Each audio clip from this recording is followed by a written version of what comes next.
రంపచోడవరం నియోజకవర్గం వైరాంవరం మండలంలోని మండుటెండలో ఎన్డీఏ అభ్యర్థులు అరకు పార్లమెంట్ అభ్యర్థిని కొత్తపల్లి గీత, రంపచోడవరం ఎమ్మెల్యే అభ్యర్థిని మిరియాల శిరీషాదేవి ఎన్నికల ప్రచారం నిర్వహించారు.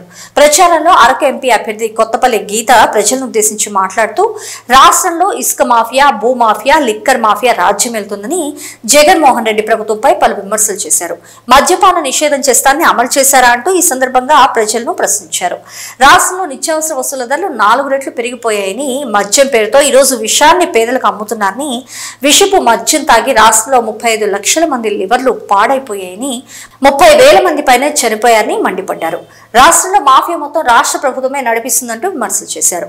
ఆంధ్రప్రదేశ్ రాష్ట్ర ప్రజల కోసం నేనున్నాను అంటూ పవన్ కళ్యాణ్ ముందుకు వచ్చి కూటమి ఏర్పాటు చేసి రాష్ట్ర బాగు కోసం పనిచేస్తున్నారని, ప్రస్తుతం ఆంధ్రప్రదేశ్ లో ఒక చారిత్రాత్మక కూటమి ఏర్పడిందని, ఎన్డీఏ కూటమికి విజయం ఖాయమని,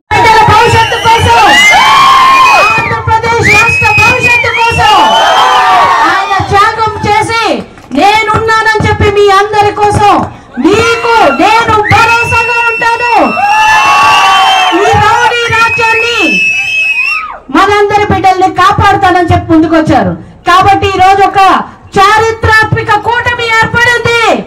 ఆంధ్రప్రదేశ్ లో టీడీపీ, జనసేన, బీజేపీ ముగ్గురు కూడా కలిసి ఒక రాక్షస సమారానికి పూనుకున్నారు. కాబట్టి మనం అందరం ఒకటి గుర్తుపెట్టుకోవాలి, మన బిడ్డల భవిష్యత్తు 60 నెలల నుంచి మళ్ళీ దోచుకుంటారు.